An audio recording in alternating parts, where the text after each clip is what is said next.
Terima kasih. A'udzubillahi minasyaitonirrajim. Bismillahirrahmanirrahim. Allahumma ighfir sadri wa yassir li amri wa hlul 'uqdatam min lisani yafqahu qawli. Alhamdulillahirabbil alamin. Kak Sultan, Kak Supriya dan atau Kak Yaya yang saya hormati, dan MC yang saya hormati, dan seluruh teman-teman yang hadir malam ini yang saya hormati. Assalamualaikum warahmatullahi wabarakatuh. Alhamdulillah malam ini eh, eh, ini sebenarnya kitab orang tua, ya. Ini bukan kitab orang muda biasanya. Kitab orang tua maksudnya di Mandar ini, kitab ini tuh dibaca sama orang-orang tua. Tapi nanti saya jelaskan versi di Mandarnya bagaimana. Nah, karena kita ini kitab sudah mengakar di Mandar, tumbuh di seorang Jawa, rata-rata tidak bisa berbahasa Arab, maka mereka tidak baca bahasa Arabnya. Mereka hanya dapat dari guru-gurunya. Dan insya Allah kitab ini saya jelaskan sejarahnya singkat.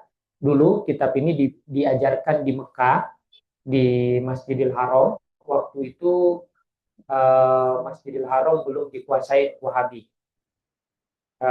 Paham dari Syekh Muhammad bin Abdul Wahab belum. Dulu abad ke-12 sampai abad ke-18 masih dikuasai sama Ahlus Sunnah wal Jamaah dengan varian mazhabnya yang banyak. Ada Hambali, Syafi'i, Maliki, dan seterusnya.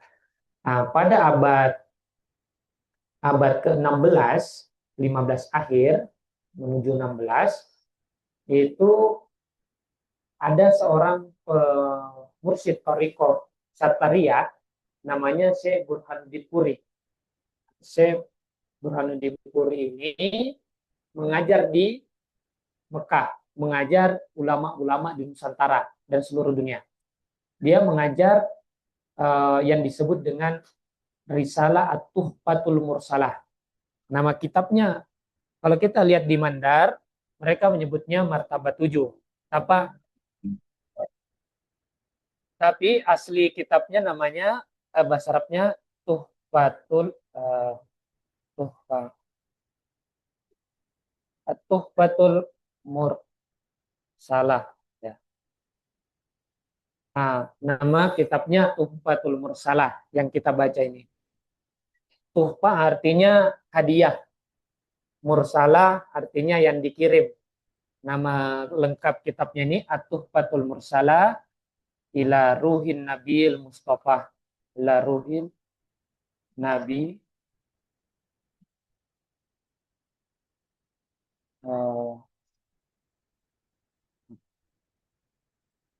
Mustafa.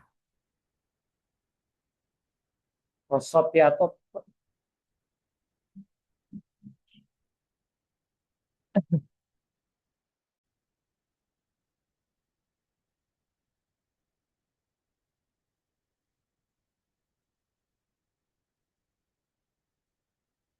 ya.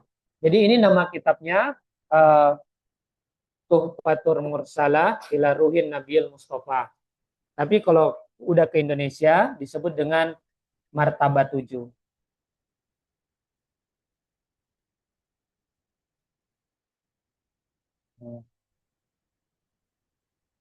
Yang inilah yang dipakai karena dulu di Indonesia abad itu kitab-kitab yang dibawa ulama Nusantara tebal-tebal, capek bacanya.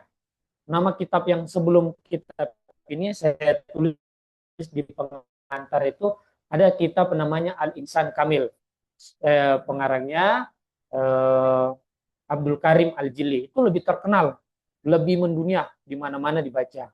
Cuman lama banget, aduh capek ini. Bagaimana mensistematiskannya singkat, padat. Kata orang Indonesia itu ciri khasnya kalau ada yang singkat ngapain panjang-panjang.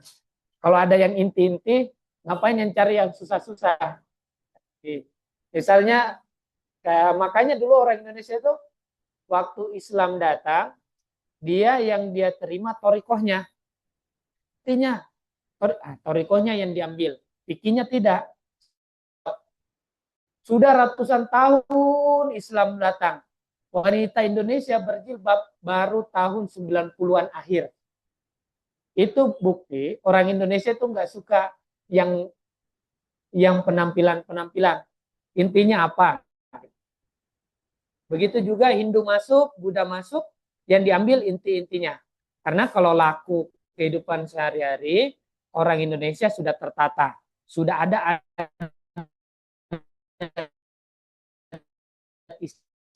istiadat yang mengatur. Jadi dianggap dengan yang namanya adat istiadat yang mereka pegang, sehingga fikih, aturan-aturan fikih itu banyak yang bisa dikompromikan. Misalnya salah satu di Demak ya, yang enggak wali seorang wali tidak memotong sapi kurban untuk menghargai. Ya, karena bagi orang Indonesia hal yang seperti itu bisa ditolerir.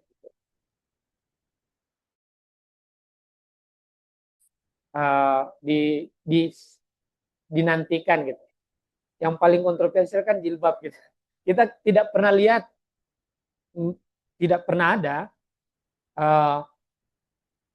istri-istri kiai pada tahun 90-an ke belakang itu pakai jilbab yang seperti sekarang dipakai wanita.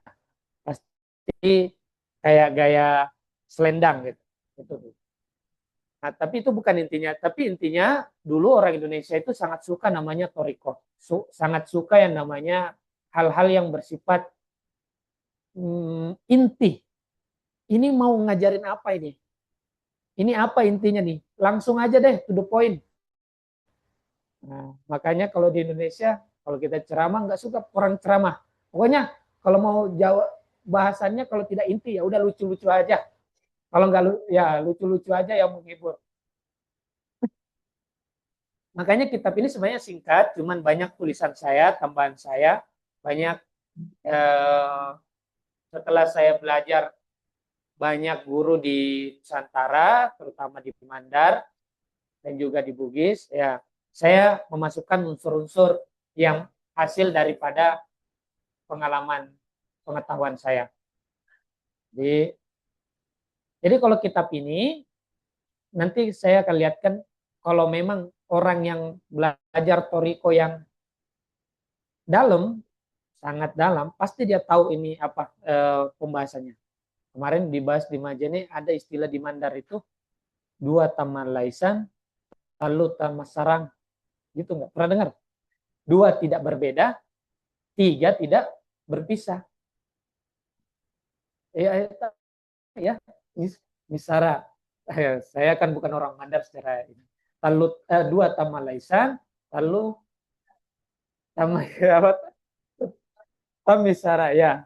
Jadi dua tidak berbeda, tapi tiga tidak berpisah. Nah itu nanti konteksnya di buku ini terjawab. Kenapa ungkapan itu ada? Karena hal itu pernah dibahas di kitab ini. Tapi sebelum kita mulai, seperti biasa, karena kita mau baca kitab Toriko, seperti amalan dari guru-guru saya, kita harus tawasulan dulu. Jadi kita tawasulan, kita baca Al-Fatihah, kita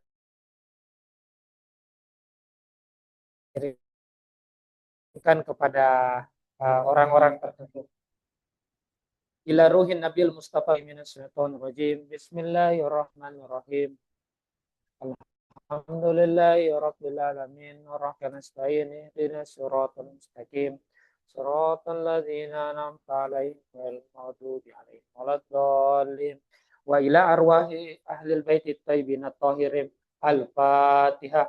A'udzu billahi minasy syaithanir rajim. Bismillahirrahmanirrahim.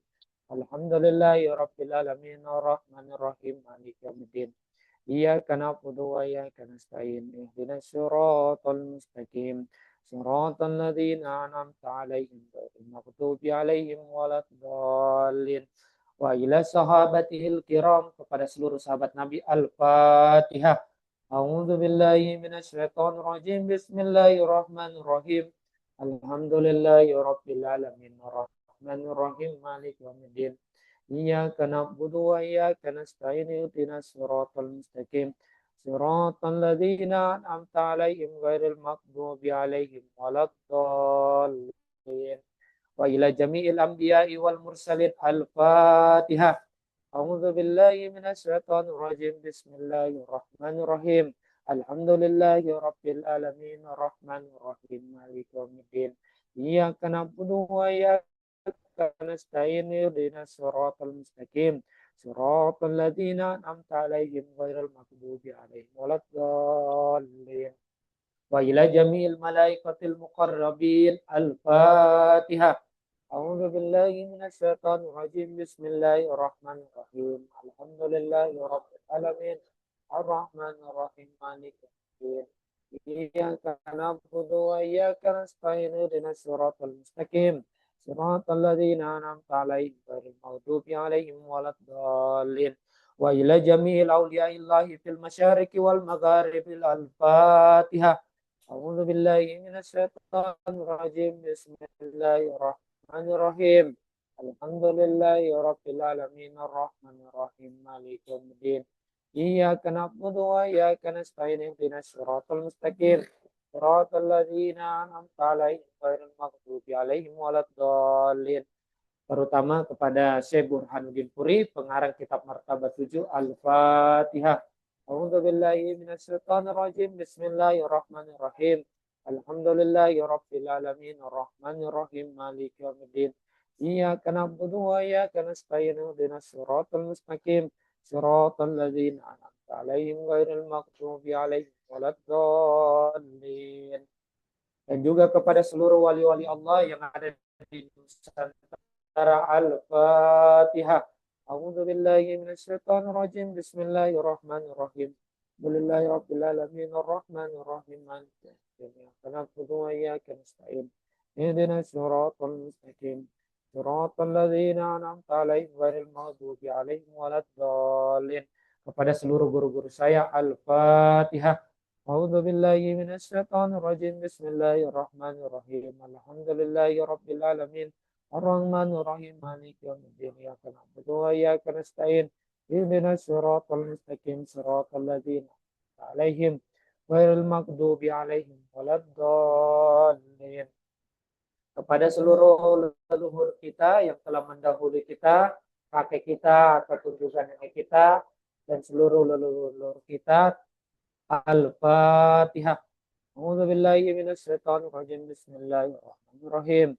Alhamdulillahi rabbil alamin. Arrahmanir rahim. Maliki yaumiddin. Iyyaka na'budu wa iyyaka nasta'in. Ihdinas siratal mustaqim.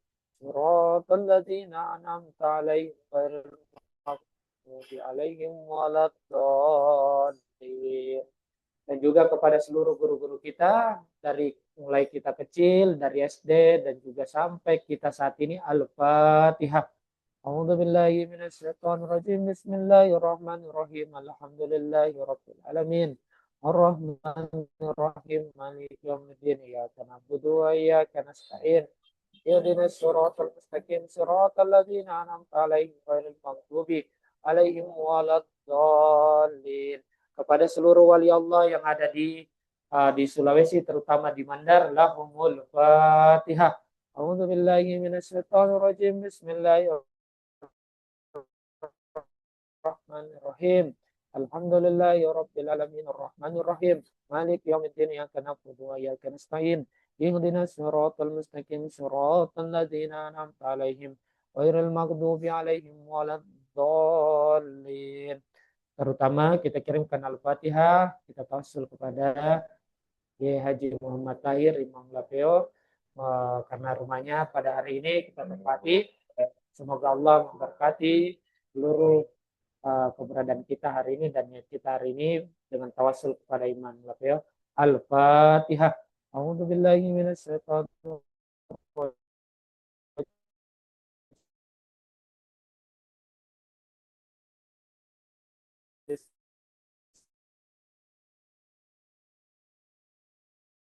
Bismillahirrahmanirrahim.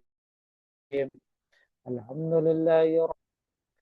Kita kirimkan Al-Fatihah kepada orang-orang yang pernah kita zolimi, baik dalam pikiran, ucapan, dan juga perbuatan. Al-Fatihah. A'udzubillahiminasyaitonirrajim. Bismillahirrahmanirrahim. Alhamdulillahirabbil alamin arrahmanirrahim. Maliki yaumiddin. Iyyaka na'budu wa iyyaka nasta'in. Ihdinas siratal mustaqim. Siratal ladzina alaihim ghairil maghdubi. Ada orang-orang yang pernah menzolimi kita, baik secara niat, pikiran, perasaan, ucapan, dan juga perbuatan. Kita maafkan mereka semua, orang-orang yang pernah menzolimi kita. Kita kirimkan suratul Fatihah untuk mereka semua. Al-Fatihah. A'udzu billahi minasyaitonir rajim. Bismillahirrahmanirrahim. Alhamdulillahi rabbil alamin arrahmanir rahim maliki yaumiddin. Iyyaka na'budu wa iyyaka nasta'in. Ihdinas siratal mustaqim. Siratal ladzina an'amta 'alaihim ghairil maghdubi 'alaihim waladdallin. Kita kirimkan Al-Fatihah selanjutnya kepada tubuh kita, tubuh fisik kita. Al-Fatihah. A'udzu billahi minasyaitonir rajim. Bismillahirrahmanirrahim. Alhamdulillahi rabbil alamin. Arrahmanir rahim. Maliki yaumiddin. Iyyaka na'budu wa iyyaka nasta'in. Ihdinas siratal mustaqim. Siratal ladzina an'amta 'alaihim ghairil maghdubi 'alaihim waladdallin. Kita kirimkan juga suratul Fatihah. Semoga Allah membersihkan tubuh halus kita. Al-Fatihah. A'udzubillahi minasyaitonir rajim. Bismillahirrahmanirrahim. Alhamdulillahi rabbil alamin arrahmanir rahim maliki yaumiddin. Iyyaka na'budu wa iyyaka nasta'in. Ihdinas siratal mustaqim. Siratal ladzina an'amta 'alaihim ghairil maghdubi 'alaihim waladdallin. Terakhir, mari kita kirimkan suratul Fatihah untuk jiwa kita. Al-Fatihah. A'udzubillahi minasyaitonir rajim. Bismillahirrahmanirrahim. Alhamdulillahi rabbil alamin arrahmanir rahim maliki yaumiddin. Iyyaka na'budu wa iyyaka nasta'in. Ihdinas siratal mustaqim. Siratal ladzina an'amta 'alaihim ghairil maghdubi 'alaihim waladdallin. Alhamdulillahirabbil alamin. Kalau habis baca begitu tuh terasa bedanya ya, kalau ngerasain. Jadi kitab ini saya nggak tahu di halaman situ, di halaman berapa. Ini tidak ada halamannya.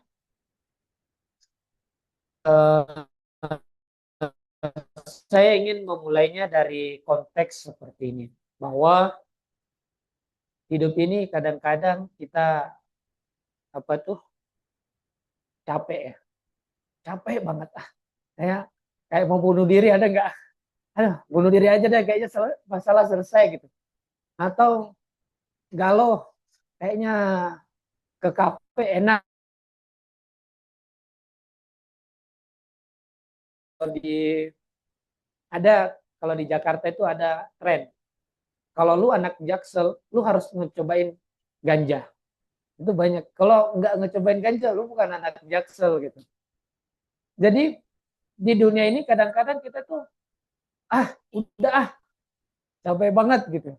Itu semua kita hadapi kan. Capek banget dengan drama yang itu gitu. Apakah tidak ada uang, bikin galau. Tidak ada teman, galau. Tidak ada teman nongkrong, galau. Nggak ada kerjaan, galau. Punya duit banyak juga galau. Tapi lebih bagus mana? Galau tidak ada uang atau galau ada duit? Atau gitu deh. Lebih bagus mana? Nangis karena galau tapi di atas BMW atau nangis di atas motor? Nangis di atas BMW. Nangis tapi punya rekening 11 miliar atau nangis cuma punya 1000 perak? Lebih bagus mana? Lebih bagus nangis punya 11 miliar. Tapi hidup kan, kita selalu menghadapi hidup ini fase-fase kehidupan. Kadang-kadang ada duit, weh, ayo makan.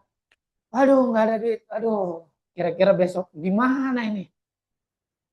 Atau habis berkelahi dengan pasangan. Kamu nggak setia lagi. Soalnya kamu nggak pernah nelpon saya. 24 jam itu kita harus sleep call. Pokoknya video call. Saya tidur, kamu jangan tidur. Gitu. Ya. Atau kadang-kadang dalam hidup ini kita berkelahi dengan orang tua. Beda pendapat. Kamu harus begini. Enggak, saya maunya begini. Dalam hidup ini selalu ada naik, ada turun. Kadang-kadang tidak bisa diprediksi hari esok tiba-tiba sedih. Besok senang. Besok sedih. Keluar lagi misalnya capek di rumah, berkelahi dengan orang tua. Atau berbeda pandangan dengan orang tua. Akhirnya keluar nongkrong. Di luar nongkrong happy. Tapi balik rumah lesu. Ini ombak-ombak kehidupan yang tidak pernah selesai. Yang akan selalu datang, susah dan senang, akan selalu beriringan dalam hidup ini.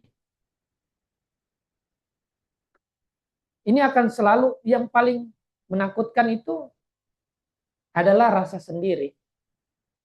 Ataupun rasa takut. Kalau mungkin kita, misalnya saya balik ke Wono, ya mungkin biasa aja. Tapi bagaimana kalau balik ke kematian? Nggak ada siapa-siapa loh yang nemenin.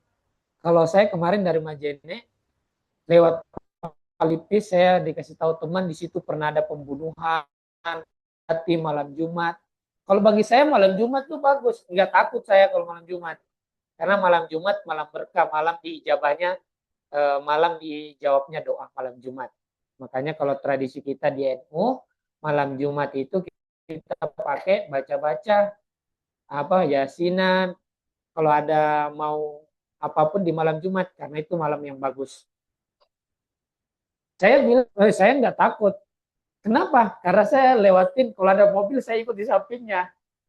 Selalu ada rasa dalam hidup ini tuh takut sendiri. Atau takut tidak berharga. Wah, nggak dihargain saya. Atau takut tidak dikenal. Makanya kita bikin status banyak-banyak. Atau bikin sesuatu yang FYP. Atau bikin sesuatu yang viral. Atau dalam hidup ini kita melakukan banyak hal, salah satunya ya, saya kan biasa ke Madura. Orang Madura itu paling senang motor-motor dulu tahun 2000 Mandar itu bukan Mandar ya. Orang di Polman ini itu yang bunyinya rang gitu loh. Kenapa? Atau yang knalpotnya besar. Zaman itu, saya nggak tahu zaman sekarang. Kenapa orang-orang di Madura itu kalau malam pakai sarung gini, itu peleknya nyala. Pelek motornya itu nyala. Karena mereka, makanya knalpotnya kadang gede. Kenapa sih? Kenapa kita gedein knalpot kayak yang lewat itu? Biar saya naik motor kalian tahu saya ada gitu. Jadi misalnya kita pakai baju, kenapa sih kita pakai baju yang begini begitu? Biar kalian tahu, wah, aku ada loh. Jadi ada namanya keinginan untuk diakui, ada. Dan tidak ingin tidak diakui. Itu kan ke mana-mana beli sepatu pokoknya yang paling bagus, paling murah dan paling bagus. Kenapa? Karena kita punya keinginan untuk diakui dan tidak mau dikecewakan. Tidak mau dikecewakan. Jadi misalnya saya ini udah bawain ini loh, bawain sesuatu, kok nggak diapresiasi. Jadi hidup ini ada 8 hal yang membuat hidup ini selalu berputar. Pertama, untung dan rugi. Dalam hidup ini kita selalu menghitung sesuatu itu, saya untung nggak? Saya rugi nggak? kemudian dikenal dan tidak dikenal. Ke 6, 5 dan 6 ada persoalan tentang bahagia atau tidak bahagia, senang atau tidak senang.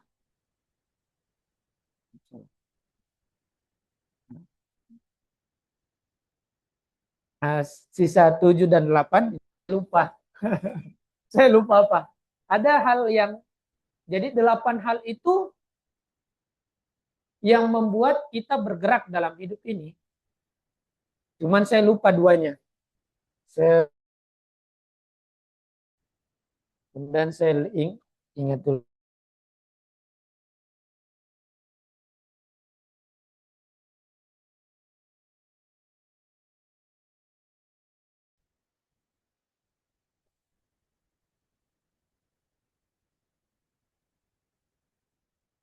Nah, saya udah lupa.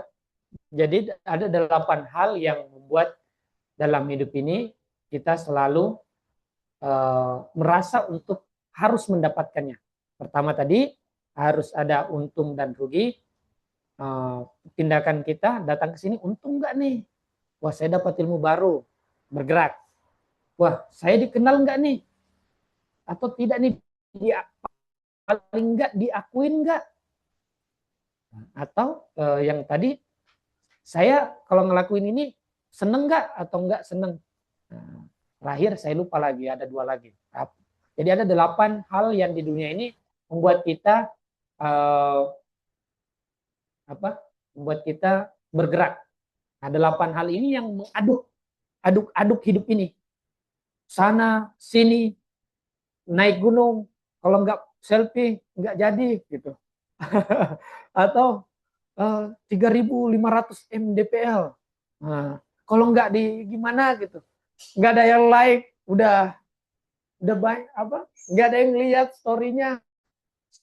Ada keinginan dari dalam kita untuk seperti itu. Misalnya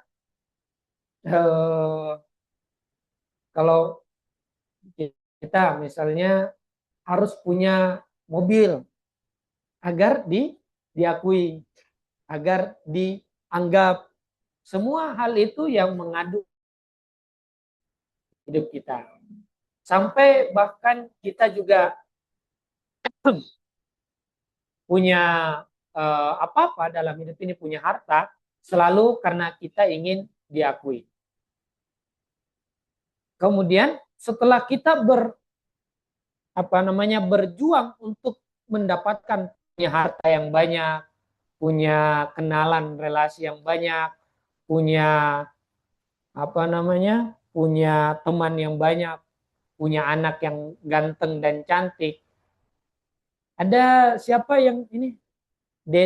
Siapa yang pernah bertemu dengan Alexander Agung itu? Denimikus kan? Ada filosof yang bertemu itu. Namanya? Pernah nonton film Sore? Belum ya? Kayaknya sudah keluar. Belum ya? Harus nonton film Sore biar nanti saya kontekskan dengan kitab ini. Film Sore itu berbicara tentang seorang wanita. Wanita ini namanya Sore. Nama siapa suaminya?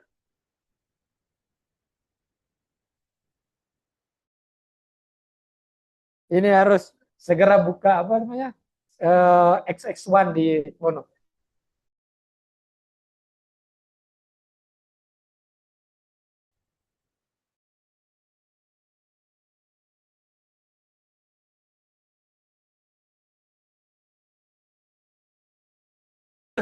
Ya, ini cewek. Si cewek ini suaminya Jonathan. Jadi ceritanya si Sore ini itu istrinya. Ini istrinya 2000 berapa sekarang ini? 2005 kan? 2025. Si Jonathan meninggal. Istrinya bilang, wah nggak bisa begini nih. Ini gara-gara Jonathan suka ngerokok nih. Dia bilang, gue kembalilah ke masa lalunya. Kembalilah sekitar 5 tahun sebelum Jonathan meninggal. Dia kembali ke situ, bangun di sampingnya Jonathan. Terus Jonathan bilang, kamu siapa? Kata istrinya, saya istri kamu di masa depan, sore. Perkenalkan, sore. Masa? Lama jalan ceritanya, si sore ini mulai bilang, di sini letaknya ini. Tiba-tiba si sore itu suaminya mau ngerokok, dia ambil rokoknya, dia patahin. Marah si suaminya, kamu nggak begini-gini. Dia bilang, ya udah deh, gue capek, kita ulang cerita lagi. Mati lagi si siapa tuh? Istrinya, mati. Bangkit lagi di sampingnya. Kenalkan, nama saya Sore, gini-gini. Mulai lagi ceritanya. Sampai lagi peristiwa dipatahin rokoknya, diulang 10 kali. Bangun lagi, bangun lagi. Nah itu sama kayak kita dalam tiap hari. Tiap hari menghadapi marah lagi. Wah gue capek marah mulu. Aduh gue ngambek. Kan kita punya perasaannya. Suka marah, kadang-kadang marah, kadang-kadang ngambek, kadang-kadang jutek. Itu kan mengaduk-aduk pikiran. Udah marah, nyesel. Marah lagi, nyesel lagi. Ngambek lagi, nyesel lagi. Nah sama dengan film Sore itu, si istrinya berkali-kali bolak-balik mati, hidup, mati, mati, hidup. Sampai akhirnya si istrinya bilang, ketemu sama seseorang dalam cerita itu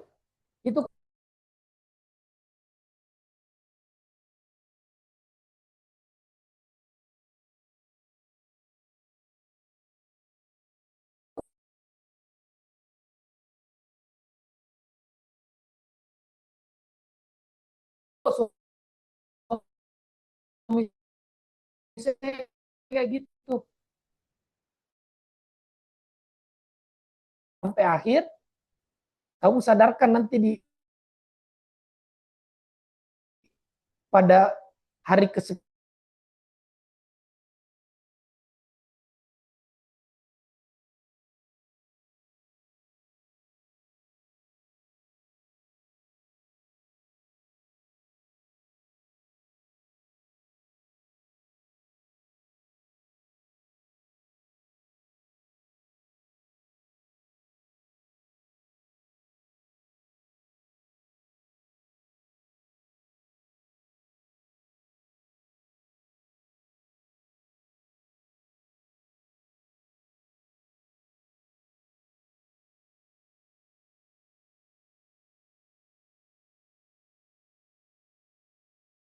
ini. Karena galau, senang, sedih, ini akan selalu datang. Maka daripada itu, martabat 7 ini memberikan suatu pandangan, begini loh kenyataan hidup, begini loh yang sebenarnya ada, begini loh itu hidup ini. Ingin menjelaskan itu. Ingin menjelaskan bahwa hidup ini begini. Jangan kamu pikir hidup ini berdasarkan perasaanmu. Kalau kita di Jogja ada namanya Ki Ageng Ryo Mentarang. Ki Ageng itu cerita kayak gini.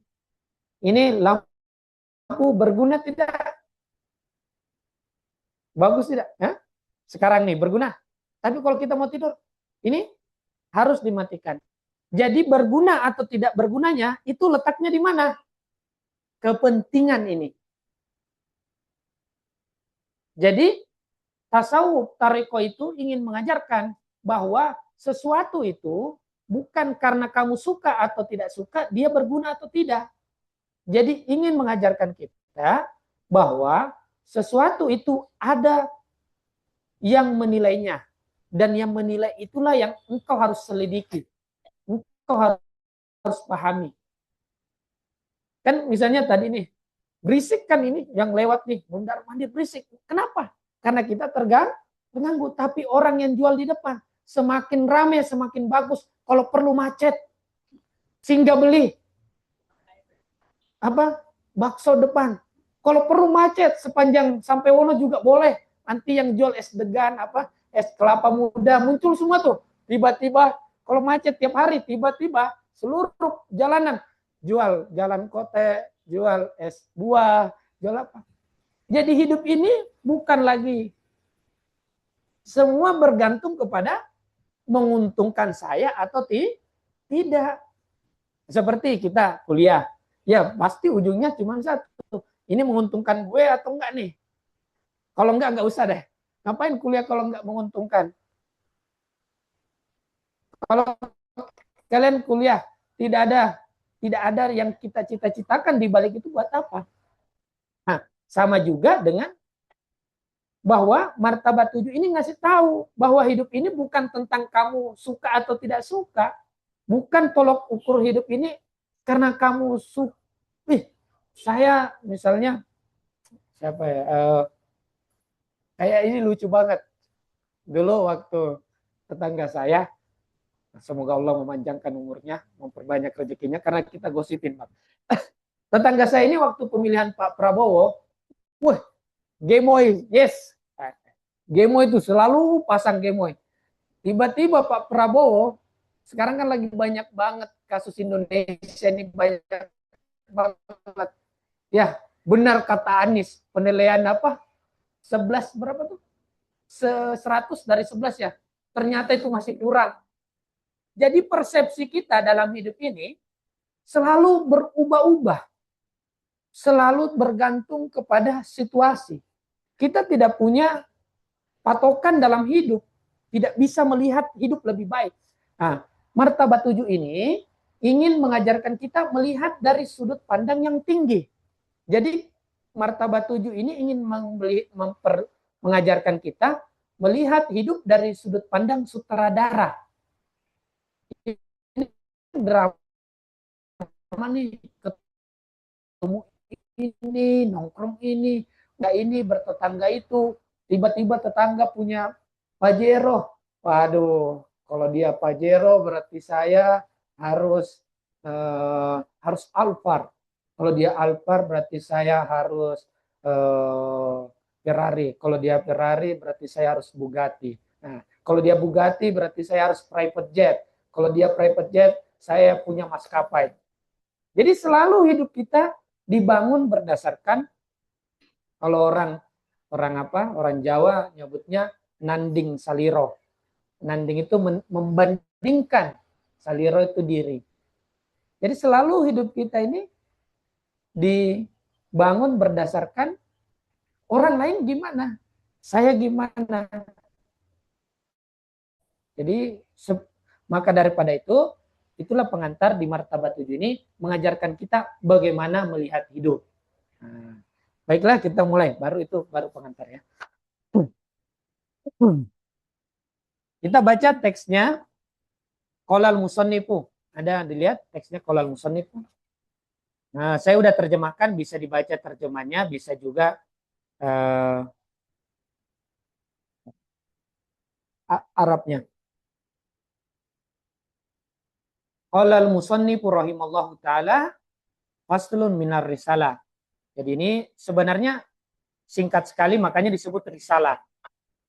Kalau risalah itu artinya sesuatu yang surat yang singkat, bukan kitab. Bismillahirrahmanirrahim. Alhamdulillahirabbil alamin. Al-aqibatu lil mutahalli anil kaunain. Bismillahirrahmanirrahim. Segala puji bagi Allah yang mengatur seluruh alam, dan pahala ganjaran bagi orang dan ganjaran yang baik bagi orang-orang yang mutahalli, orang yang berkosong daripada dua alam. Satu alam fisik dan satu alam pikiran. Makanya dalam Al-Quran, Nabi Musa diperintahkan pahlak na'laik, lepaskan dua sendalmu, dua terompamu. Dua terompa itu satu fisikmu, satu pikiranmu. Karena itu yang paling tiap hari kita itu. Fisik, pikiran. Nanti di martabat 7 ada di sini, nanti saya jelaskan. Salatu wassalam ala madharil atmam Muhammadin wa alihi wa sahbihi ajma'in. Dan salawat serta salam kepada madhar, kepada penampakan yang paling sempurna, yaitu Nabiullah Muhammad sallallahu alaihi wasallam, dan juga kepada keluarga serta sahabatnya. Amma ba'd, dan selanjutnya Fayaqulul abdul musnib al-muhtaj ila syafa'atin Nabi sallallahu alaihi wasallam, dan berkata seorang hamba yang berdosa dan juga butuh syafaat Nabi sallallahu alaihi wasallam, Syekh Muhammad bin Syekh Fadlullah. Jadi namanya Syekh Fadlullah Al-Hindi Al-Burhanuddin Puri. Jadi orang India, pengikut tarekoh Satarya. Kalau Satarya sekarang sudah jarang di Mandar, sudah hampir tidak ada yang Mandar, adanya Qadiriyah, Naqsabandiyah atau TQN. TQN. Ada kalau di Mapil itu kalian lihat, kalau dari sini sebelah kanan, Tarekoh Qadiriyah Naqsabandiyah. Kalau Satarya sudah jarang, dulu pernah ada di Mandar, cuma sudah jarang, kata guru saya. Jadi guru saya yang ngajarin kitab ini namanya Kiai Ali M. Abdillah, sekretaris Jamiah Ahli Thoriqon Al-Mu'tabaron Nahdiyin. Yang sekarang klik aja Kiai Ali, sekretaris Jamiah Ahli Thoriqon Mu'tabaron Jatman di PBNU. Jadi dulu subuh.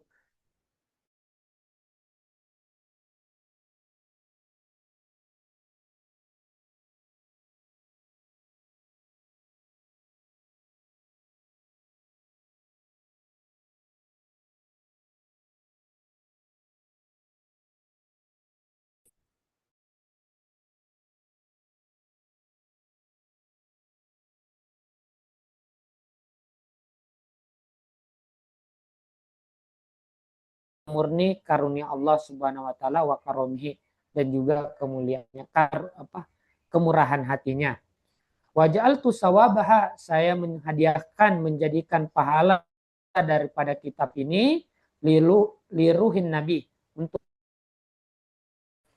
wasalul,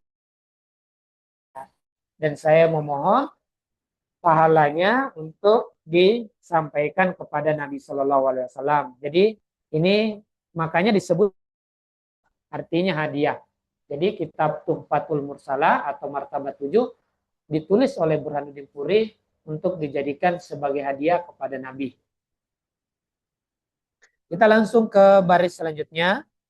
Wa'lamu, dan ketahuilah ya ihwani, as'adakumullahu ta'ala wa iyana annal haqqa subhanahu wa ta'ala fahuwal wujud. Ketahuilah, ini sudah masuk bab hakikatnya. Ketahuilah bahwasanya al-haq subhanahu wa ta'ala itu adalah wujud. Bahwasanya al-haq Allah subhanahu wa ta'ala itu adalah wujud. Jadi Allah subhanahu wa ta'ala itu kalau dalam perspektif Thoriqah, Allah subhanahu wa ta'ala itu bukan sesuatu, tapi dia adalah wujud. Dia mendasari seluruh keberadaan. Dia tidak berada di suatu tempat, tapi keberadaannya berada di mana-mana. Makanya disebut dengan bahwasanya Allah Subhanahu wa taala itu huwa wujud. Dia itu adalah keberadaan. Jadi makanya tidak bisa ada yang lepas dari dia, karena dia adalah wujud atau keberadaan. Makanya ayatnya fa'ena matuwallu fasamma wajhullah, dimanapun kamu menghadapkan wajahmu, di situ wajah Allah. Apa konsekuensinya seperti ini? Ya, kita selalu mawas diri, hati-hati dengan pikiran, karena seluruh keberadaan adalah dia. Nanti terus saya ini apa? Nah, nanti di bab terakhir, makanya pertemuan ini tidak bisa satu, mungkin 3 kali atau 2 kali. Maka daripada itu buku ini tidak boleh dibawa pulang yang saya bagi, karena saya takut tidak kembali, tidak menyelesaikan kitab ini. Kalau teman-teman tidak kembali, tidak apa-apa, tapi bukunya tidak bisa dibawa. Nanti kalau sudah selesai 2 atau 3 maka boleh bukunya dibawa, biar tuntas. Jadi pemahamannya tidak setengah-setengah. Bahwasanya Allah Ta'ala huwal wujudu, itu adalah wujud. Gak apa-apa ya, ini gitu, ngeliatin basapnya gitu. Saya dulu di Jogja, ini ngaji begini tuh jam 1 subuh. Jam 1 sampai nungguin sampai sahur ngaji sambil tidur sambil nggak tahu dengerin yang ngomong apa gitu, nggak tahu juga gitu. Nah, jadi ya beginilah tradisi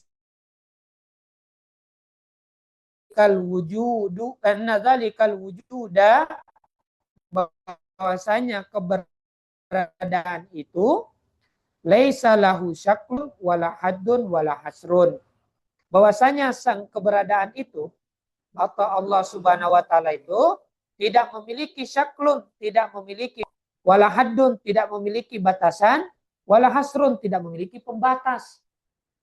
Jadi kalau dalam toriko Allah Subhanahu wa taala itu tidak punya bentuk, tidak punya juga yang namanya batasan dan tidak punya pembatas. Makanya disebut dia tak terbatas. Nanti ada orang Mandar, bukan si orang Mandar, tapi seluruh di Nusantara bagaimana menggambarkan itu orang Mandar, orang Bugis dan juga orang di Nusantara menggambarkannya pasti ada di kitab Toriko dimanapun di Nusantara, bentuknya bundar begini. Ada di taman sebelahnya. Ada bentuk bulat kosong. Nah, bentuk bulat dan kosong inilah yang dalam toriko-toriko dikatakan wujud, sesuatu yang tidak memiliki bentuk, tidak memiliki apa namanya? Ada mau dihapus?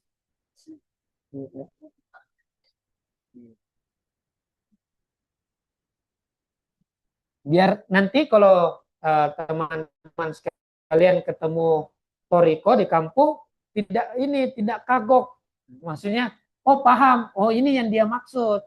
Karena banyak, tapi saya ya kalau guru saya eh, sombong dikit, guru saya di kampung jago.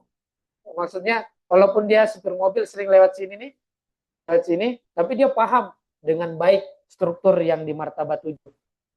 Saya jauh-jauh belajar ini kemana-mana, ke India, ke banyak guru di Jawa. Ternyata tetap saya sendiri yang jago gitu. Jago jelas. Cuma sampai sekarang saya nggak tahu namanya siapa. Saya cuma tahu wajahnya dan tahu namanya. Nah, tapi namanya nggak ya. Oh ketemu, oh ya belajar lagi gitu. Ah, di Mandar pasti kalian akan temukan nih.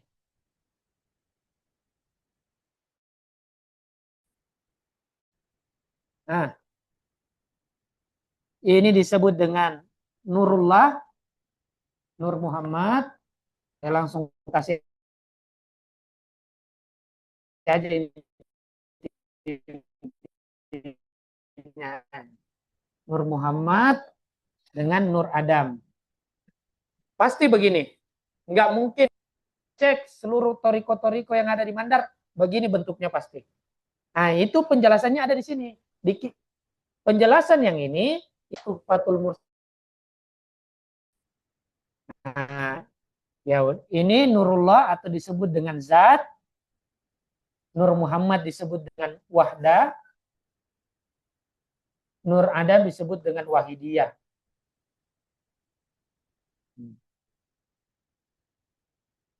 Maaf, ini Zat atau Ahadiyah. Wahdah atau di sini namanya sifat, sifatullah. Ini asmaullah. Ini zatullah.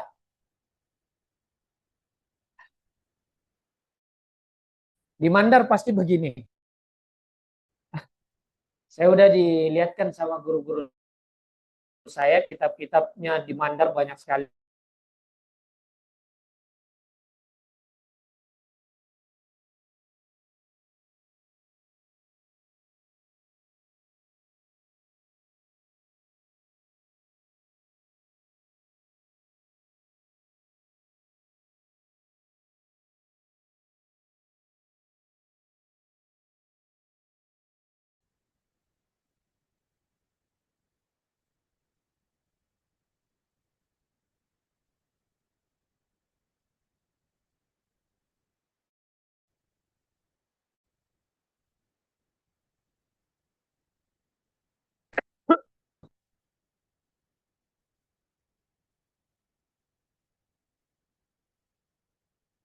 Jadi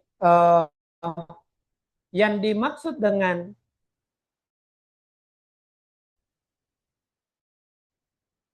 bahwasanya Allah Subhanahu wa taala itu tidak memiliki batasan dan tidak juga memiliki pembatas itu pada tataran zat.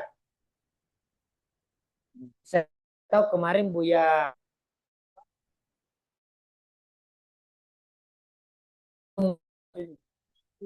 nah,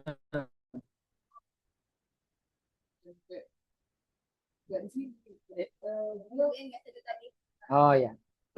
Tapi di YouTube-nya bagaimana?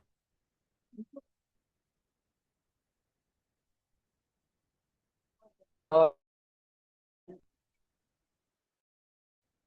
oh.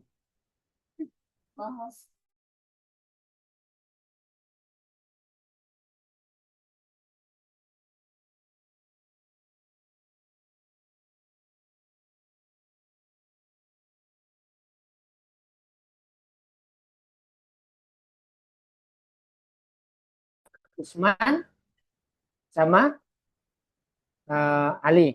Empat juga tingkatan ilmu. Pertama syariat, torikot, hakikat, dan marifat. Empat. Sama juga ini. Zat, asma, zat, sifat, asma, dan juga af'al. Jadi empat, apa namanya? Empat juga. Ada empat arah. Depan, kanan, kiri, belakang. Empat. Jadi selalu disamakan seperti itu di di di mandar seperti itu.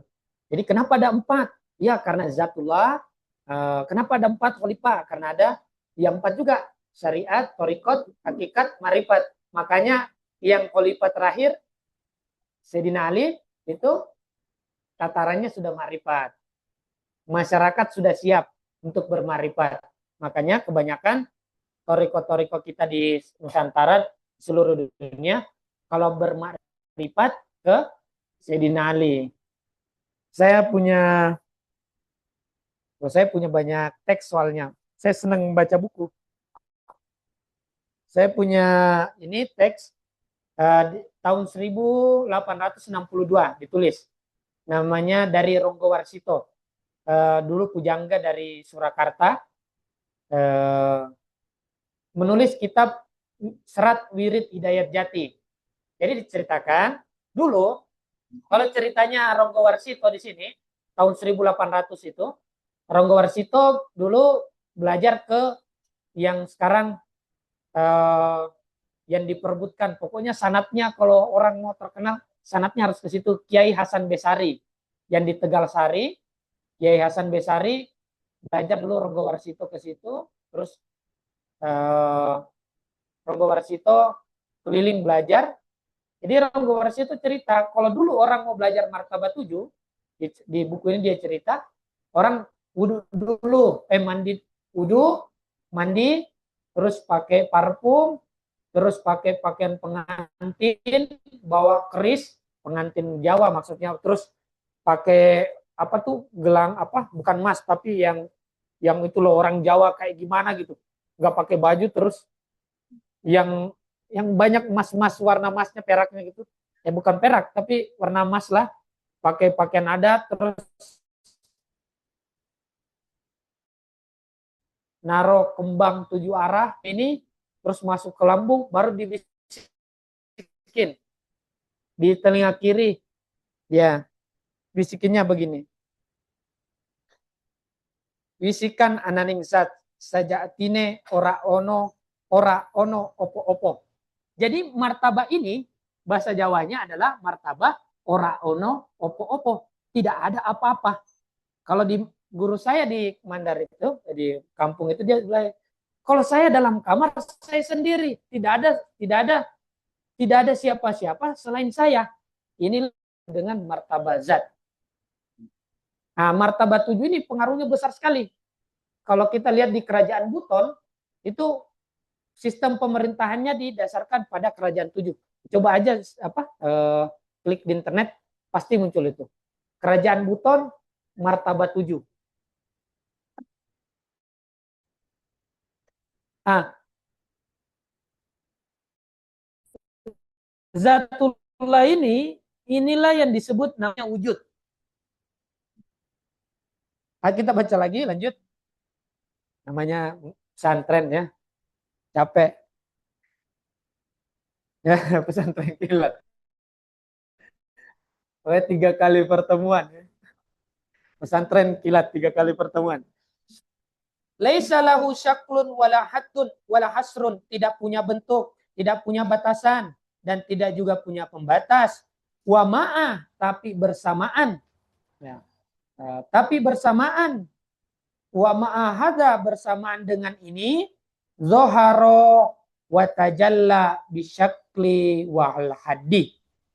Tapi memang Allah Subhanahu wa taala itu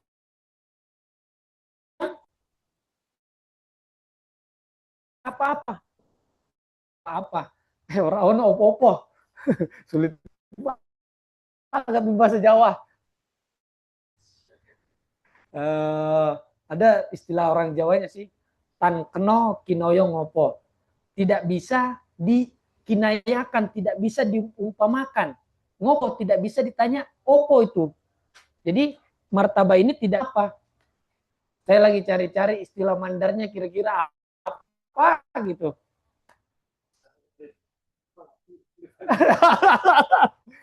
Apa kira-kira sesuatu yang tidak bisa dibicarakan gitu. Ya ini memang tidak bisa disampaikan. Kalau di kata sufi, tidak ada yang bisa sampai ke zat. Nanti ada penjelasannya. Begini, kalau sesuatu yang bisa disampaikan itu ada apa? Ada yang menuju dan ada yang dituju. Sedangkan di sini, seseorang yang mengalami ini, tidak ada lagi namanya perjalanan. Di dalam sini, tidak ada perjalanan. Ini saya dulu pernah ke Palopo, di Palopo itu ada jalan, cuman bahasa Bugis. Terjemahnya kira-kira begini. Ada suara, ada sesuatu, suara tamate. Ada suara tapi tidak terucap.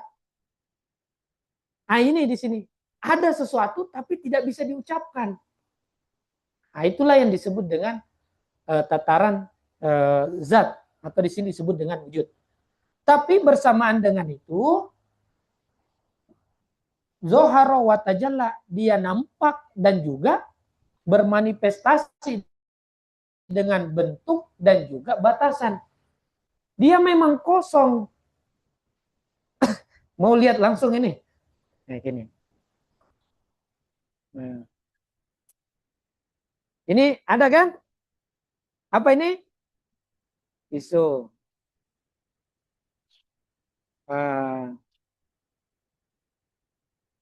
Masih bisa disebut tisu? Masih. Ya udah ada apa namanya? Korek, ada korek.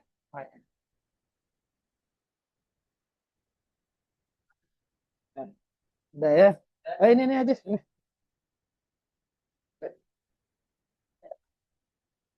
Mudah-mudahan tidak kebakar ini rumah. Ya. Ya. Ya udah contoh sedikit lah ya. Kira-kira nggak kebakar ya. Oh iya iya ya. Kan ya.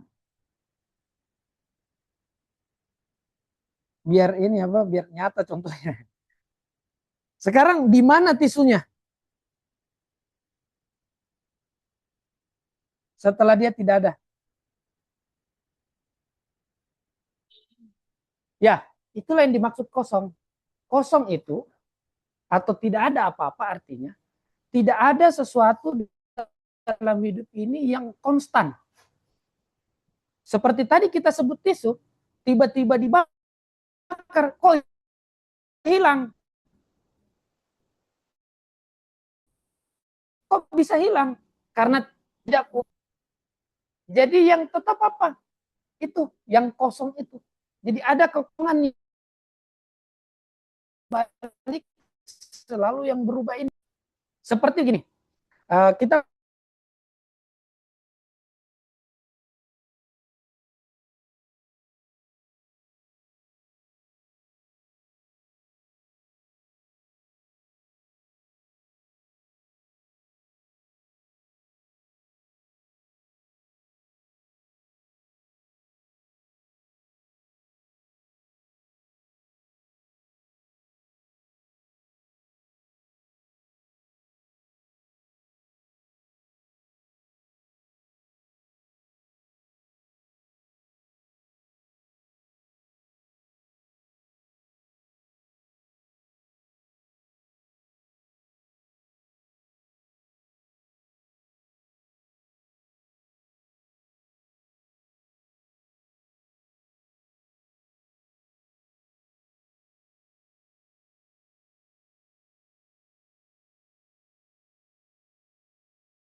dimaksud dengan Allah Subhanahu wa taala yang itu, yang dia selalu ada tapi selalu juga berubah-ubah.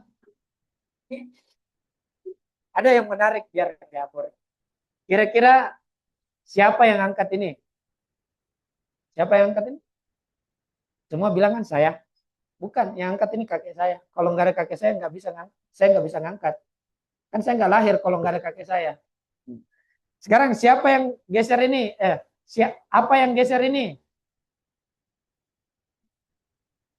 Jawabannya enggak apa. Kan tadi siapa? Sekarang apa? Tangan. Bukan, lampu. Kalau nggak ada lampu gimana saya bisa geser? Kan nggak kelihatan. Apa lampu? Itu juga berkontribusi. Sekarang, apa yang geser ini? Hah? Ya, ini semua yang lihat. Coba kalau nggak ada orang, ngapain saya geser-geser? Jadi, ngapain saya geser-geser gini kalau nggak ada orang? Jadi kalian juga berkontribusi terhadap tindakan saya. Jadi tindakan juga itu kosong. Tidak ada sesuatu yang melatar belakanginya satu orang. Tapi semua berkontribusi. Itu yang dimaksud dengan kosong. Apalagi yang geser ini? Ya rumah ini. Kalau nggak ada rumah ini bagaimana bisa digeser? Ya ini namanya bahasa Sanskertanya namanya para tantra. Artinya segala sesuatu itu saling berkaitan dan saling berkontribusi. Tidak ada fenomena dalam hidup ini terjadi karena satu sebab, tapi itu didukung oleh jutaan sebab. Nah, jadi misalnya, jadi kalau ada orang yang tertangkap karena melakukan pencurian, itu disebabkan oleh masyarakat sekitarnya juga.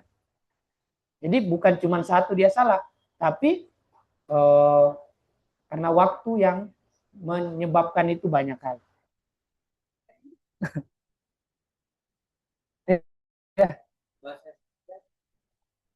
Apa? Oh, para tantra. Ya, para tantra. Enggak, saya jujur saya banyak belajar banyak. Mau saya bacakan zodiaknya sama sionya.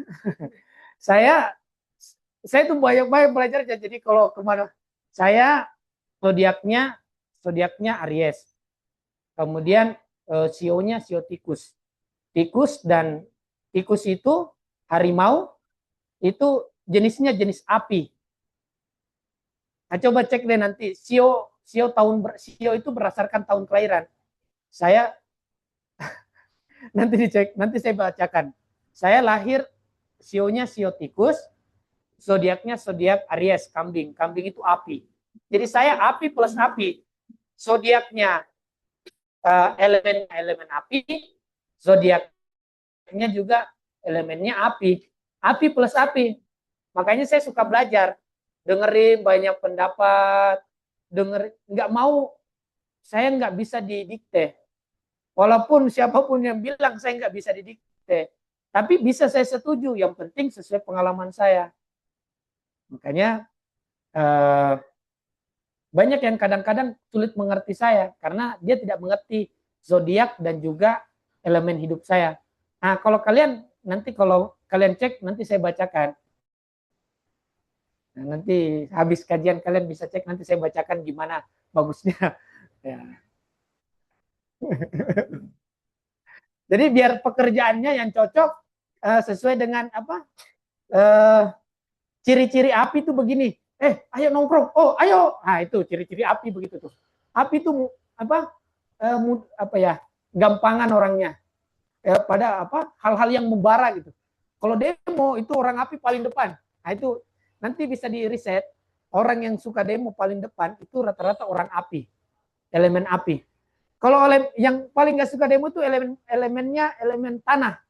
Ya udah gua di belakangnya, lu depan. Nah, tapi elemen tanah itu bagusnya orang itu kalau elemen tanah dia hidupnya lebih stabil. Tapi ada yang agak monoton. Banyak itu nanti dari situ orang elemen tanah terikatnya keterikatannya apa, tantangannya apa, cocoknya kerjanya apa, elemen.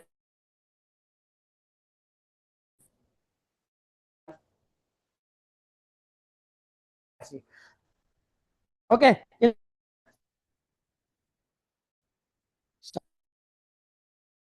sorry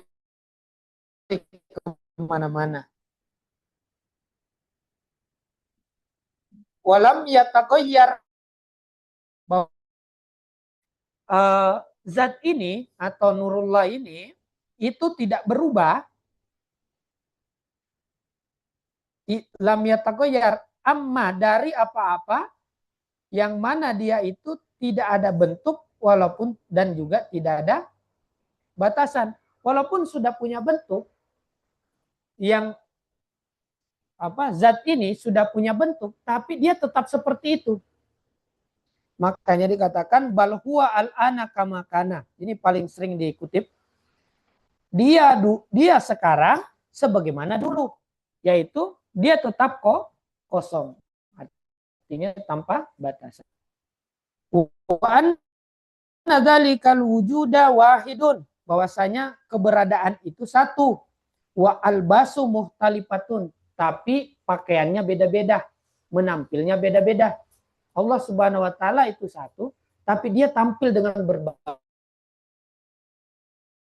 macam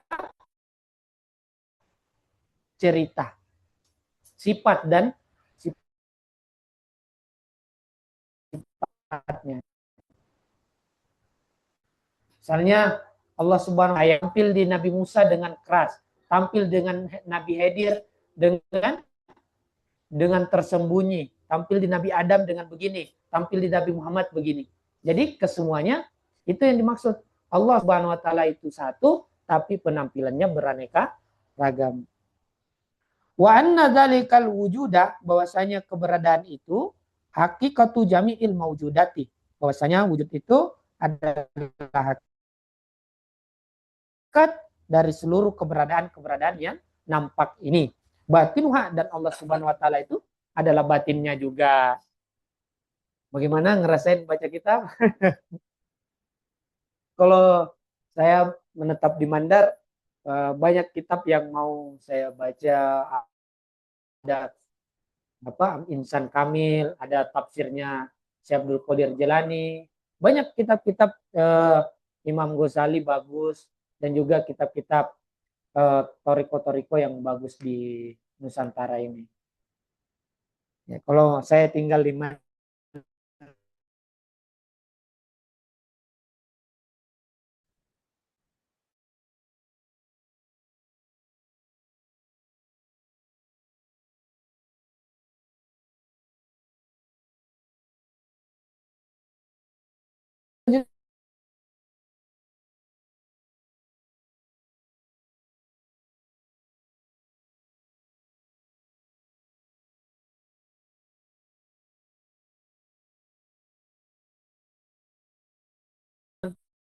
teman tidak bisa. Wa arsalnya sana ada hatazi, hingga kecil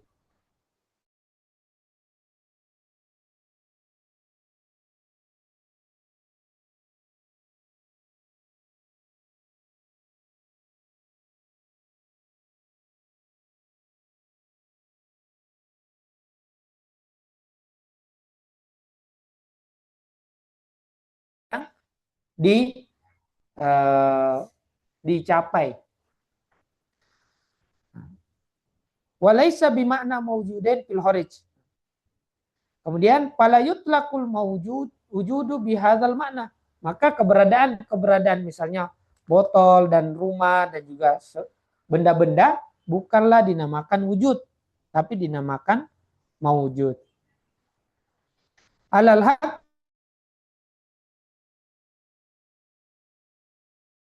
ya, bukanlah maksudnya Allah Subhanahu wa taala itu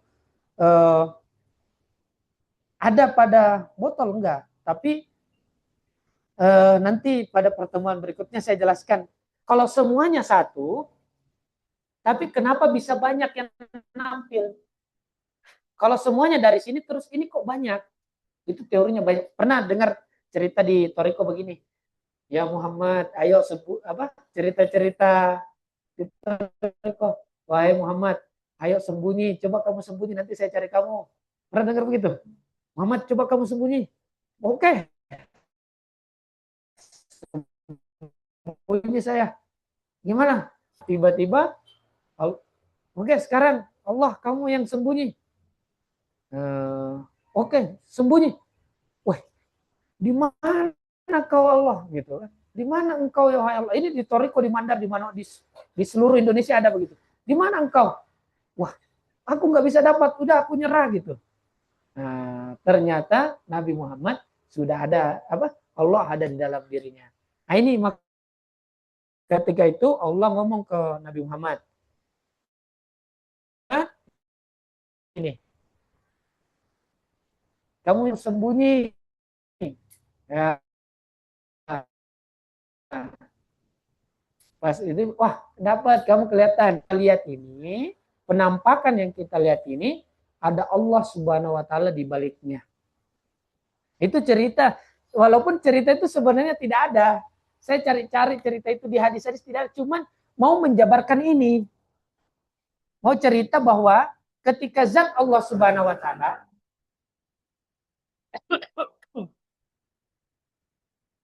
ketika zat Allah Subhanahu Wa Taala itu sudah ada yang menampil, maka ada yang menampil yang disebut dengan Nur Muhammad, maka pada saat itu Allah Subhanahu Wa Taala tidak kelihatan. Yang menampil hanyalah Nur Muhammad. Dan seterusnya nanti sampai ke bawah lagi. Ketika tersembunyi begini, oh nanti panjang penjelasan. Kita baca lagi lah. Nah.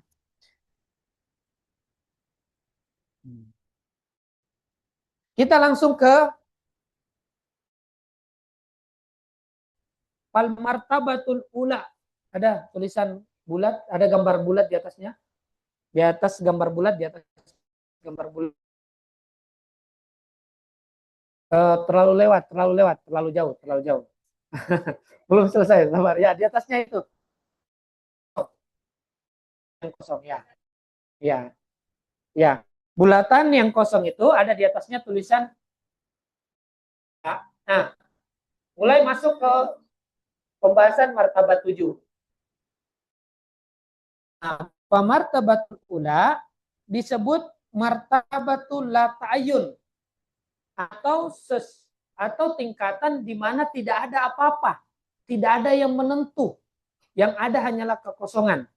Orang Jawa menyebutnya, saya menyebut, ada istilahnya lagi, awang uwung, awang, uwung kosong, angkasa yang kosong, awang uwung nyebutnya orang Jawa. Nah, ini martabah yang pertama atau tingkatan pertama di mana yang ada disebut dengan la ta'ayun. Ini ada ini apa? Di guru saya jelasin begini di Mandar. Ya walaupun guru saya juga setengah Mandar setengah Jawa. Nah, dia bilang juga la ta'ayun, ada istilah-istilahnya. Saya kaget karena istilah-istilah itu lama saya pelajari di Jawa. Ternyata orang di samping rumah saya paham ternyata. Dia sebutnya martabah yang kosong ini atau zatullah itu dengan la ta'ayun atau tidak ada apa-apa. Tidak ada bentuk, tidak ada apa-apa. Kalau orang Mandar menyebutnya jangan sampai ke sini karena bahaya. Kamu nanti tidak tertarik dengan apa-apa. Karena di sini orang sampai di sini dia biasanya orangnya mabuk. Nah, karena dia sudah melihat sesuatu, misalnya gini nih. Kalau kalian biasa dapat duit 500.000, tiba-tiba kalian dapat duit 50 M, 50 miliar, mabuk nggak kira-kira? Wah, apa? Senangnya luar biasa. Nah, itulah banyak orang yang tiba-tiba, maaf tanda kutip, banyak gila kalau sampai sini tiba-tiba. Tidak terbimbing. Karena itu seperti kita biasa makannya pecel lele, tiba-tiba ajak makan sushi yang walaupun sulit banget ketelan, bagi kita nggak ada ketelan banget, ketel, Jadi orang sampai sini akan mengalami yang namanya biasa disebut dengan linglung. Karena yang dia lihat sesuatu yang luar biasa. Disebut dengan martabatul la ta'ayun wa tusamma martabatul itlaq. Disebut juga martabah itlaq. Atau disebut juga martabah zat. Tapi bukan berarti karena dia disebut itlaq berarti dia syaratnya mutlak. Tapi betul-betul itlaq itu artinya mutlak tanpa batasan. Bukan berarti kondisi itu dinamakan mutlak. Cuman penamaan saja, hanya untuk penamaan. La bimakna, tidaklah maknanya bahwasanya qayyid itlaq wal mafhum salbi ta'ayyun, bahwasanya juga pemahaman bahwa tidak ada sesuatu yang menentu di sini, sabitani bahwasanya keduanya ada. Bahwasanya kata mutlak dan tidak punya menentu, la ta'ayyun, tidak menentu itu ada di dalam martabat ini. Bal yakni anna dzalikal wujuda, bahwasanya wujud atau ini keberadaannya di situ fitil kal martabah, dalam martabah itu munazzahun, disucikan, an idofatin ud, dari penyandaran sifat-sifat kepadanya. Jadi di sini tidak ada sifat-sifat. Jadi murni hanya ada. Tidak ada sifat. Wa muqaddasun an kulli qaidin, dan suci dari segala qaid ataupun juga batasan. Hatta qaidil itlaq, bahkan kata itlaq atau kata mutlak juga tidak cocok. Jadi ya ini yang kondisi yang tidak bisa dibahasakan sama sekali. Bahkan dengan kata tidak bisa dibahasakan juga tidak bisa. Saya ya ini makanya kata dalam hadis dikatakan jangan bahas zatullah. Ya karena nggak bisa dibahas. Ketika dia dibahas bukan lagi zat. Seperti mata tidak bisa lagi melihat mata. Seperti ini juga zat tidak bisa dilihat. Kenapa? Karena zat sudahlah dasar dari segala sesuatu. Mata tidak bisa melihat mata. Karena mata lah yang melihat. Sama juga ini. Dia tidak bisa dilihat. Kenapa? Karena dia yang melihat. Karena dia yang menyaksikan. Wahadihil martabatu sama bimartabatil ahadiyah. Nama kosong ini, kalau di Toriko kita di Mandar, disebut dengan martabah ahadiyah. Wahia hak, dan itu adalah zat daripada atasnya. Di atasnya yang titik nol bundar itu. Nah, di sini saya memasukkan beberapa versi dari berbagai tradisi. Kita pernah mungkin dengar kata hubul waton minal iman. Itu hubul waton minal iman. Apa lagu apa? Yalal waton, yalal waton. Ya, hubul waton minal iman itu artinya kita itu berasal dari sini. Maka kita akan cinta kembali ke sini. Ketika kita kembali ke sini, inilah disebut dengan ilaihi rojiun. Sedangkan dari sini menuju ke bawah disebut inna lillahi. Kita dari sini ilaihi rojiun, kembali ke sini. Makanya hubul waton minal iman, cinta untuk kembali ke sini itu adalah bagian dari keimanan. Kenapa sih mesti kembali ke sini? Kembali ke kosongan agar kita dalam hidup ini tidak selalu mengalami yang namanya kegalauan, salah persepsi terhadap ini. Selalu pandangan kita, oh ini saya suka, maka saya beli. Oh ini saya nggak suka, maka saya benci. Ini Prabowo, saya nggak suka. Jangan gitu, jangan.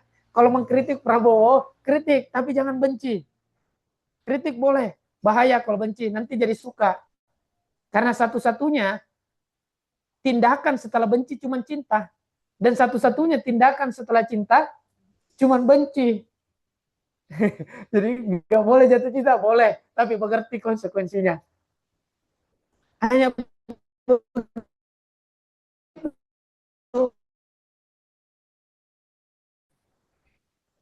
satu-satunya cintai dan satu-satunya orang yang pernah kita yang bisa kita senangi orang yang pernah kita benci.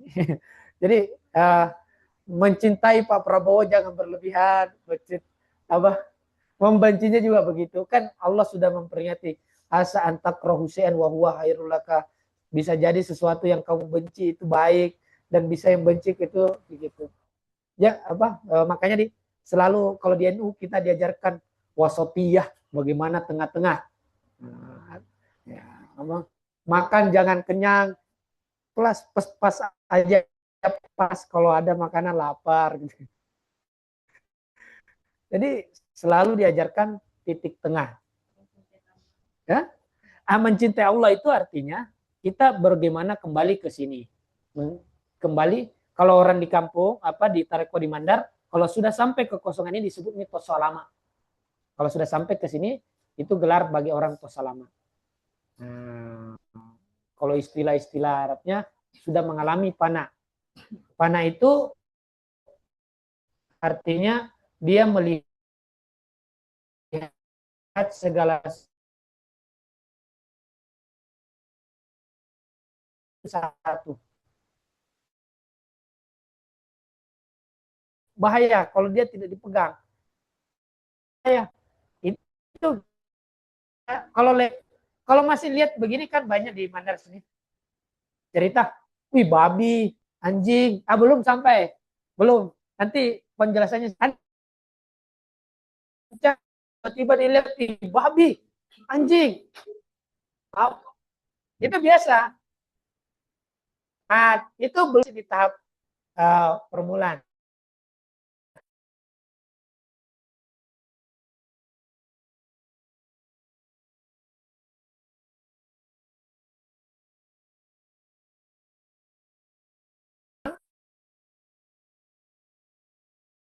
Dia buat itu pandangan makin terang. Jadi kita bisa lihat, itulah yang mati nanti begitu. Selesai,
banget. Di sana orang udah, ya pokoknya jauh lah. Misalnya kayak gini, kalian sakit gigi, sakit kan, terganggu kan? Tapi saya bilang di pos sana ada pembagian 1 miliar satu orang bagi orang sakit gigi, sakit gigi.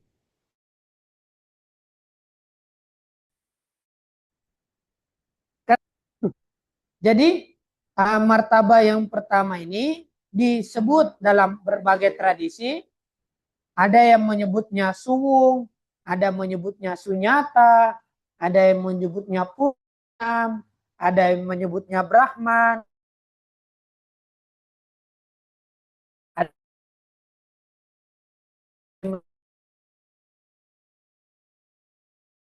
yang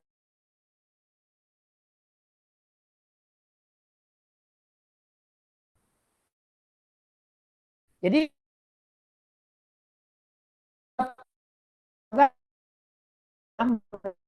menyebutnya berbeda-beda.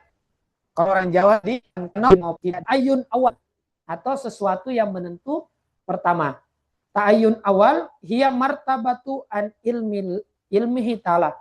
Martabat yang kedua ini atau martabat ta'ayun awal ini adalah ilmu Allah Subhanahu wa taala tentang zatnya. Zatnya dan sifatnya dan seluruh keberadaan dalam bentuk mutlak. Belum ada bentuk. Min ghairi tamyizi ba'diha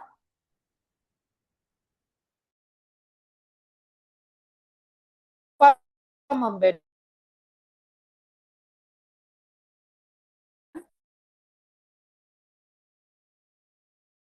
sesuatu itu dengan yang Muhammad ya, disebut dengan Nur Muhammad. Yang titik begini.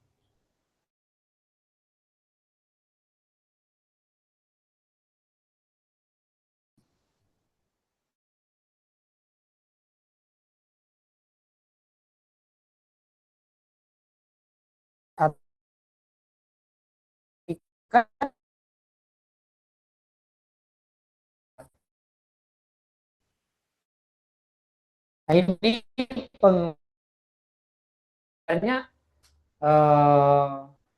sudah kita putar musik dulu.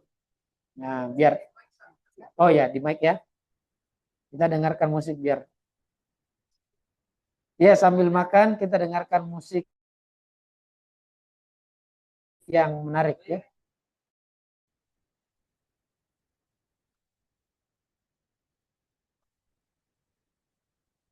Waduh. Ya dimakan dulu dimakan. Wah, sudah jam 10 ya. Kita dengarkan salawat dulu ya.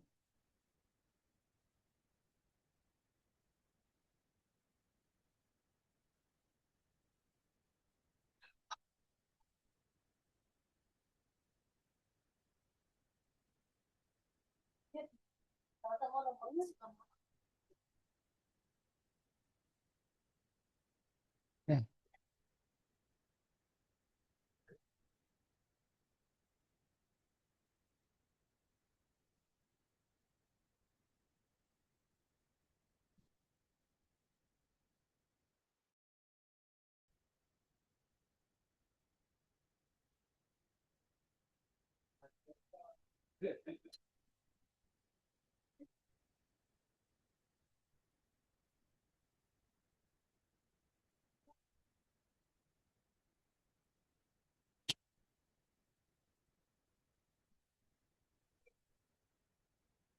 Mau saya dengarkan salawat?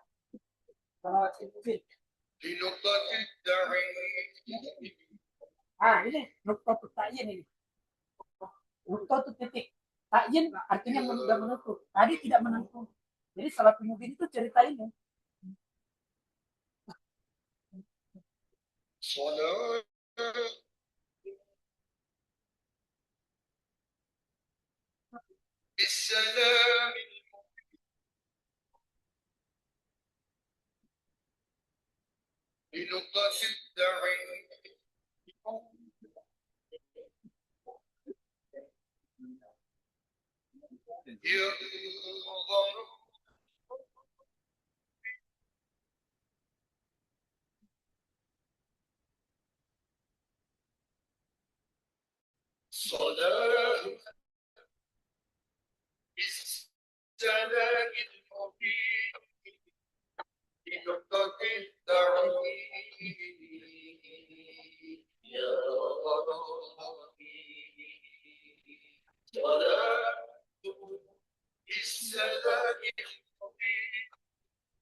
Yang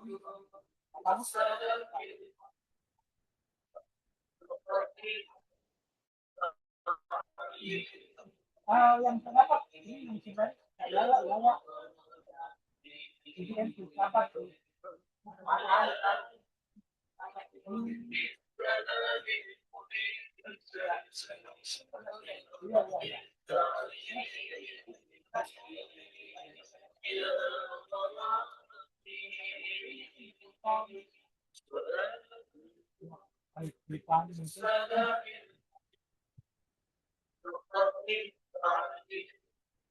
kalau martabat di Jawa sudah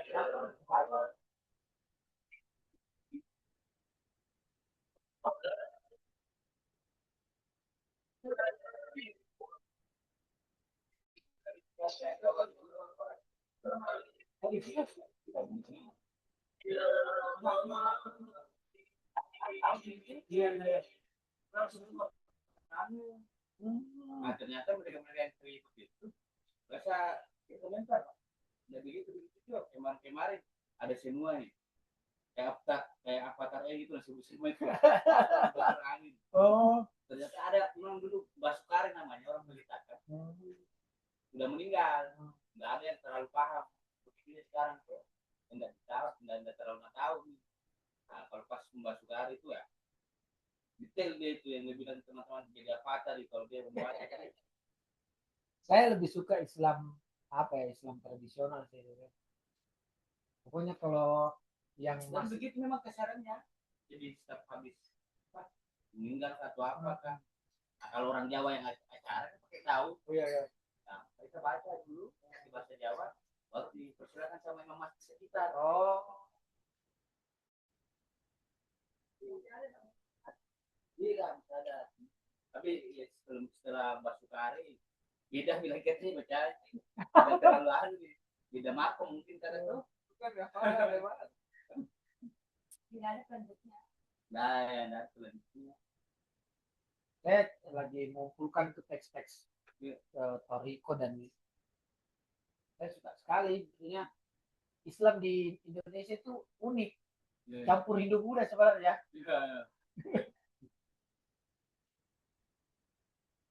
Karena dulu Islam masuk dia belum bisa rubah masyarakat, tradisi belum bisa dirubah, ya udah ini aja apa martabat 7 aja yang kasih karena sama dengan Hindu Buddha, penjelasannya sama, jadi ini ditawarkan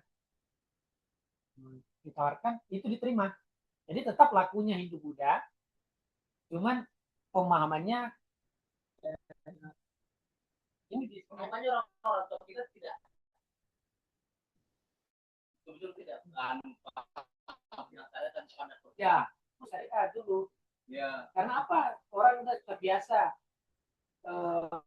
berlaku apa berlaku misalnya menghargai orang di apa yang mandar itu yang apa yang tiga supaya orang mandar itu saling menolong apa si pakat tahu itu kan sudah ada sejak terjelma dalam keseharian gitu. Jadi waktu masuk syariat harus begini lah, ribet kali ini kayaknya kita udah. Nah, tapi belakangan karena nilai-nilai tradisional ini apa sudah mulai menghilang, masyarakat sudah mulai mengadopsi syariat itu.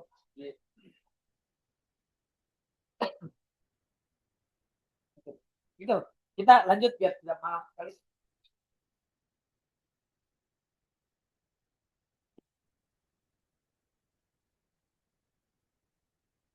Coba anu teks-teks tareka.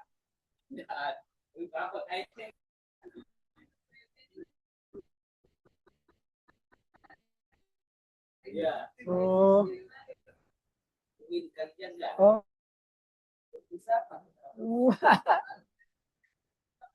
Ya ada begini-begininya ya begini-begini nih.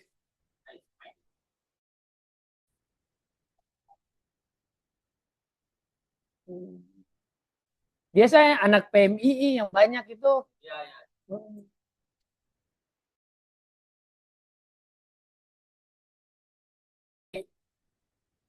Tapi biasa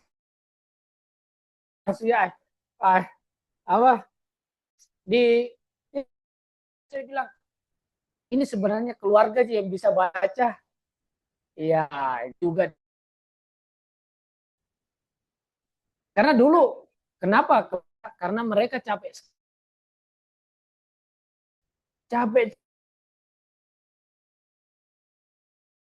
mereka pergi keluar. Misalnya dulu orang Sulawesi nyari ilmu begini, mereka ke Aceh, ke Sumatera. Mereka situ mau berhaji kan semua orang haji dulu itu kan singgahnya di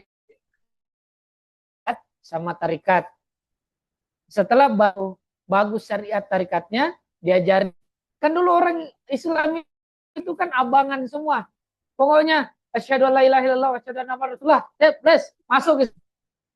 Praktek nggak ada praktek, pokoknya praktek animisme apa pokoknya pohon-pohonan masih batu-batuan masih itu. Tapi haji makanya kalau dulu di Sulawesi ini pasti orang haji itu pasti sudah dianggap paham orang berilmu. Karena dulu orang mau haji harus paham syariat. masih pakai perahu. Jadi dulu kayak saya masih dapat itu orang tua saya cerita. Ibu saya banggain di sana banyak haji juga kok. Karena dulu bagi orang Sulawesi, orang haji pasti paham hukum dan paham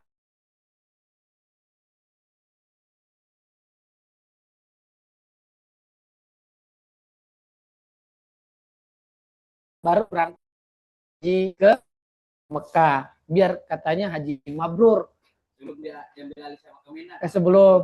Sebelum kemerdekaan, sebelum ada apa